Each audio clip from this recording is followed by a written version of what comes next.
bobqc.net. You read the books, now ready, get set at bobqc.net. Hi readers, here is something new from the Battle of the Books Quiz Center. This idea was given to me by my next door neighbor, Christy Lindsay Kara, a very nice, sweet woman, mother of 4 children, and just an inspiration to me. And so the idea that she gave to me was, why don't I start doing like a reading corner, a read aloud time. And you know what? I miss doing that. The book that I'm going to start reading today is one of the 2026 Elementary School Battle of the Books chosen titles.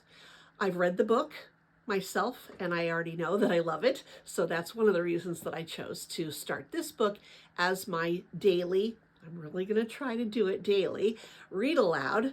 And it is called City of Ember. I got it from the library, so there's a barcode on there. Oh, I've got glare. Okay, City of Ember by Jeanne DuPrau. And I'm going to go ahead and start reading this book aloud, and you can follow along with me or listen, just listen, whatever you like to do. And so here I go. City of Ember by Jeanne DuPrau. There's a map at the beginning of the city. The whole City of Ember is underground. They had to go down there to escape some sort of world-ending or life-ending experience up above, and so the people who remained took shelter down below. Chapter 1 is called The Instructions. When the City of Ember was just built and not yet inhabited, the chief builder and the assistant builder, both of them weary, sat down to speak of the future. They must not leave the city for at least 200 years, said the chief builder, or perhaps 220. Is that long enough? Asked his assistant. It should be. We can't know for sure. And when the time comes, said the assistant, how will they know what to do? We'll provide them with instructions, of course, the chief builder replied. But who will keep the instructions? Who can we trust to keep them safe and secret all the time? The mayor of the city will keep the instructions, said the chief builder. We'll put them in a box with a timed lock, set to open on the proper date. And will we tell the mayor what's in the box? The assistant asked. No, just that it's information they won't need and must not see until the box opens of its own accord. So, the first mayor will pass the box to the next mayor, and that one to the next, and so on down the line through the years, all of them keeping it secret all that time. What else can we do? Asked the chief builder. Nothing about this endeavor is certain. There may be no one left in the city by then, or no safe place for them to come back to. So, the first mayor of Ember was given the box, told to guard it carefully, and solemnly sworn to secrecy. When she grew old and her time as mayor was up, she explained about the box to her successor, who also kept the secret carefully, as did the next mayor. Things went as planned for many years. But the 7th mayor of Ember was less honorable than the ones who'd come before him, and more desperate. He was ill. He had the coughing sickness that was common in the city then, and he thought the box might hold a secret that would save his life. He took it from its hiding place in the basement of the gathering hall and brought it home with him, where he attacked it with a hammer. But his strength was failing by then. All he could manage to do was dent the lid a little. And before he could return the box to its official hiding place or tell his successor about it, he died. The box ended up at the back of a closet, shoved behind some old bags and bundles.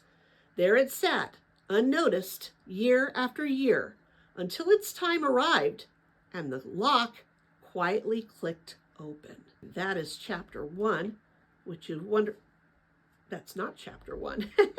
That was just the beginning thing. It doesn't say prologue, it says the instructions. All right, I'm going to go ahead and read chapter 1. Okay, besides, this is kind of a cliffhanger, right? In the city of Ember, the sky was always dark. The only light came from great flood lamps mounted on the buildings and at the top of poles in the middle of larger squares. When the lights were on, they cast a yellowish glow over the streets. People walking by threw long shadows that shortened and then stretched out again. When the lights were off, as they were between 9 at night and 6 in the morning, you know what? I'm going to stop and I'm going to wait because I can hear my husband outside taking the trash and recycling to the curb for tomorrow's pickup. And if I can hear it, you can probably hear it. And I'm finding it distracting. So I'm going to pause. Okay, I'm back into the magical Battle of the Books Quiz Center library. Here we go. So, chapter 1 is called Assignment Day. When the lights were off, as they were between 9 at night and 6 in the morning, the city was so dark that people might as well have been wearing blindfolds. Because remember, they're underground. So there's no windows or, there's only electric lights. Sometimes the darkness fell in the middle of the day. The city of Ember was old, and everything in it, including the power lines, was in need of repair. So now and then the lights would flicker and go out.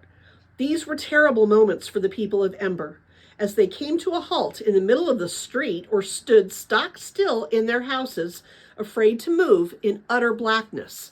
They were reminded of something they preferred not to think about, that someday the lights of the city might go out and never come back on. But most of the time, life proceeded as it always had. Grown people did their work, and younger people, until they reached the age of 12, went to school. On the last day of their final year, which was called Assignment Day, they were given jobs to do. The graduating students occupied room 8 of the Ember School. On Assignment Day of the year 241, this classroom, usually noisy first thing in the morning, was completely silent. All 24 students sat upright and still at the desks they had grown too big for. They were waiting.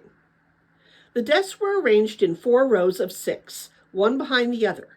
In the last row sat a slender girl named Lina Mayfleet. She was winding a strand of her long dark hair around her finger, winding and unwinding it again and again. Sometimes she plucked at a thread on her ragged cape or bent over to pull on her socks, which were loose and tended to slide down around her ankles. One of her feet tapped the floor softly. In the second row was a boy named Doon Harrow.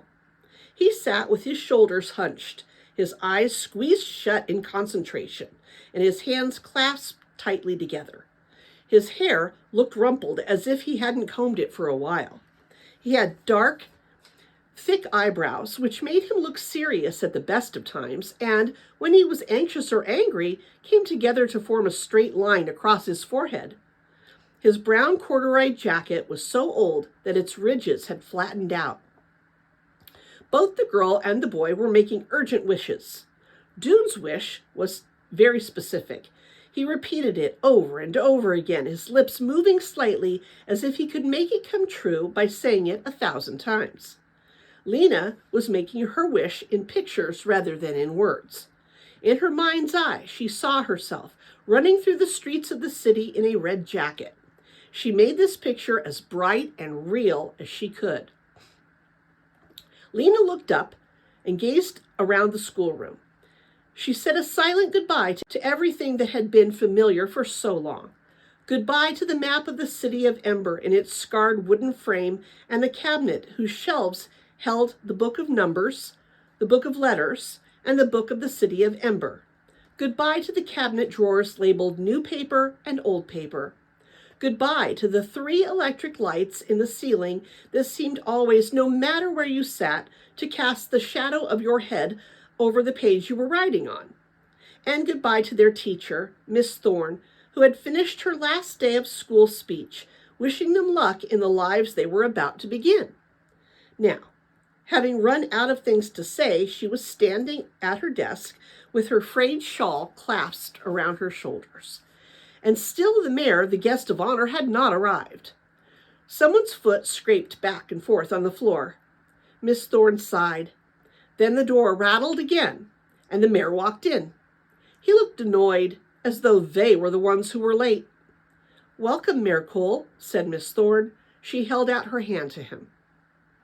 The mayor made his mouth into a smile.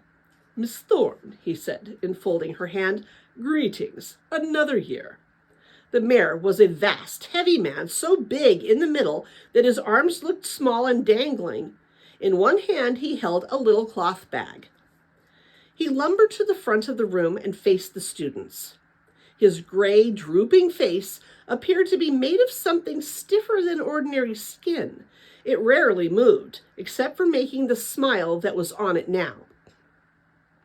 "Young people of the highest class," the mayor began. He stopped and scanned the room for several moments. His eyes seemed to look out from far back inside his head. He nodded slowly. "Assignment day now, isn't it? Yes. First we get our education, then we serve our city." Again his eyes moved back and forth across the rows of students, and again he nodded, as if someone had confirmed what he had said. He put the little bag on Miss Thorne's desk and rested his hands on it. "What will that service be, eh? Perhaps you're wondering." He did his smile again, and his heavy cheeks folded like drapes. Lina's hands were cold. She wrapped her cape around her and pressed her hands between her knees. "Please hurry, Mr. Mayor," she said silently. "Please just let us choose and get over with it." Doon, in his mind, was saying the same thing, only he didn't say please. "Something to remember," the mayor said, holding up one finger. One finger. "Job you draw today is for 3 years. Then evaluation. Are you good at your job? Fine, you may keep it. Are you unsatisfactory? Is there greater need elsewhere? You will be reassigned. It is extremely important," he said, jabbing his finger at the class. Let me do that again. "It is extremely important," he said, jabbing his finger at the class, "for all the work of Ember to be done, to be properly done." He picked up the bag and pulled open the drawstring. "So, let us begin. Simple procedure. Come up one at a time. Reach into this bag, take one slip of paper, read it out loud." He smiled and nodded. When he smiles, it's like he's making him, it says he made his face into a smile. So it's not like he's just smiling like normal people. He's like, he has to work at it. Okay, the flesh under his chin bulged in and out. "Who cares to be first?" No one moved. Lina stared down at the top of her desk. There was a long silence. Then Lizzie Biscoe, one of Lina's best friends, sprang to her feet. "I would like to be first," she said in her breathless high voice. "Good, walk forward." Lizzie went to stand before the mayor. Because of her orange hair, she looked like a bright spark next to him. "Now, choose." The mayor held out the bag with one hand and put the other behind his back as if to show that he would not interfere. Lizzie reached into the bag and withdrew a tiny, tightly folded square of paper. She unfolded it carefully. Lina couldn't see the look on Lizzie's face, but she could hear the disappointment in her voice as she read out loud, "Supply Depot Clerk." "Very good," said the mayor. "A vital job." Lizzie trudged back to her desk. Lina smiled at her, but Lizzie made a sour face. Supply Depot Clerk wasn't a bad job, but it was a dull one. The supply depot clerks sat behind a long counter, took orders from the storekeepers of Ember, and sent the carriers down to bring up what was wanted from the vast network of storerooms beneath Ember's streets. The storerooms held supplies of every kind: canned food, clothes, furniture, blankets, light bulbs, medicine, pots and pans, reams of paper, soap, more light bulbs. Everything the people of Ember could possibly need. The clerks sat at their ledger books all day, recording the orders that came in and the goods that went out. Lizzie didn't like to sit still. She would have been better suited to something else, Lina thought. Messenger, maybe. The job Lina wanted for herself. Messengers ran through the city all day, going everywhere, seeing everything. "Next," said the mayor. This time, 2 people stood up at once: Orly Gordon and Chet Noam. Orly quickly sat down again, and Chet approached the mayor. "Choose, young man," the mayor said. Chet chose. He unfolded his scrap of paper. "Electrician's helper," he read, and his wide face broke into a smile. Lina heard someone take a quick breath. She looked over to see Doon pressing a hand against his mouth. You never knew each year exactly which jobs you would be offered. Some years there were several good jobs, like greenhouse helper, timekeeper's assistant, or messenger, and no bad jobs at all. Other years, jobs like pipeworks laborer, trash sifter, and mold scraper were mixed in. But there would always be at least 1 or 2 jobs for electrician's helper. Fixing the electricity was the most important job in Ember, and more people worked at that than anything else. Orly Gordon was next. She got the job of building repair assistant, which was a good job for Orly. She was a strong girl and liked hard work. Vindy Chance was made a greenhouse helper. She gave Lina a big grin as she went back to her seat. She'll get to work with Clary, Lina thought. Lucky. So far, no one had picked a really bad job. Perhaps this time there would be no bad jobs at all. The idea gave her courage. Besides, she had reached the point where the suspense was giving her a stomach ache. So, as Vindy sat down, even before the mayor could say next, she stood up and stepped forward. The little bag was made of faded green material, gathered at the top with a black string. Lina hesitated a moment, then put her hand inside and fingered the bits of paper. Feeling as if she were stepping off a high building, she picked one. She unfolded it. The words were written in black ink, in small, careful printing. "Pipeworks laborer," they said. She stared at them. "Out loud, please," the mayor said. "Pipeworks laborer," Lina said in a choked whisper. "Louder," said the mayor. "Pipeworks laborer," Lina said again, her voice loud and cracked. There was a sigh of sympathy from the class. Keeping her eyes on the floor, Lina went back to her desk and sat down. Pipeworks laborers worked below the storerooms in the deep labyrinth of tunnels that contained Ember's water and sewer pipes. They spent their days stopping up leaks and replacing pipe joints. It was wet, cold work.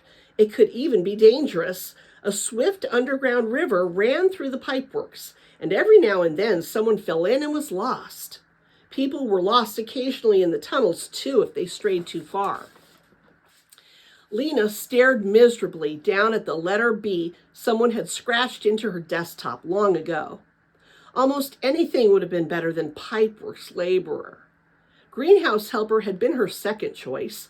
She imagined with longing the warm air and earthy smell of the greenhouse, where she could have worked with Clary, the greenhouse manager, someone she'd known all her life.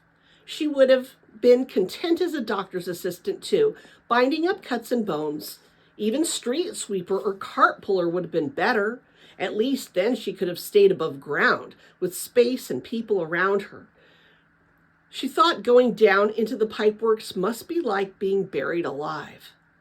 One by one, the other students chose their jobs. None of them got such a wretched job as hers. Finally, the last person rose from his chair and walked forward. It was Doon, His dark eyebrows were drawn together in a frown of concentration. His hands, Lina saw, were clenched into fists at his sides. Doon reached into the bag and took out the last scrap of paper. He paused a minute, pressing it tightly into his hand. "Go on," said the mayor. "Read." Unfolding the paper, Doon read, "Messenger." He scowled, crumpled the paper, and dashed it to the floor. Lina gasped. The whole class rustled in surprise. Why would anyone be angry to get the job of messenger? "Bad behavior!" cried the mayor. His eyes bulged and his face darkened. "Go to your seat immediately." Doon kicked the crumpled paper into a corner. Then he stalked back to his desk and flung himself down. The mayor took a short breath and blinked furiously. "Disgraceful," he said, glaring at Doon. "A childish display of temper. Students should be glad to work for their city. Ember will prosper if all citizens do their best." He held up a stern finger as he said this and moved his eyes slowly from one face to the next. Suddenly Doon spoke up. "But Ember is not prospering," he cried. "Everything's getting worse and worse." "Silence!" cried the mayor. "The blackouts!" cried Doon. He jumped from his seat. "The lights go out all the time now.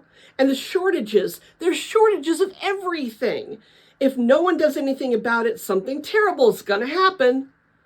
Lina listened with a pounding heart. What was wrong with Doon? Why was he so upset? He was taking things too seriously, as he always did. Miss Thorne strode to Doon and put a hand on his shoulder. "Sit down now," she said quietly, but Doon remained standing. The mayor glared. For a few moments he said nothing. Then he smiled, showing a neat row of gray teeth. "Miss Thorne," he said, "who might this young man be?" "I'm Doon Harrow," said Doon. "I will remember you," said the mayor. He gave Doon a long look, then turned to the class and smiled his smile again. "Congratulations to all," he said. "Welcome to Ember's workforce. Miss Thorne, class, thank you." The mayor shook hands with Miss Thorne and departed. The students gathered their coats and caps and filed out of the classroom. Lina walked down the wide hallway with Lizzie, who said, "Poor you. I thought I had picked a bad one, but you got the worst. I feel lucky compared to you." Once they were out the door, Lizzie said goodbye and scurried away, as if Lina's bad luck were a disease she might catch.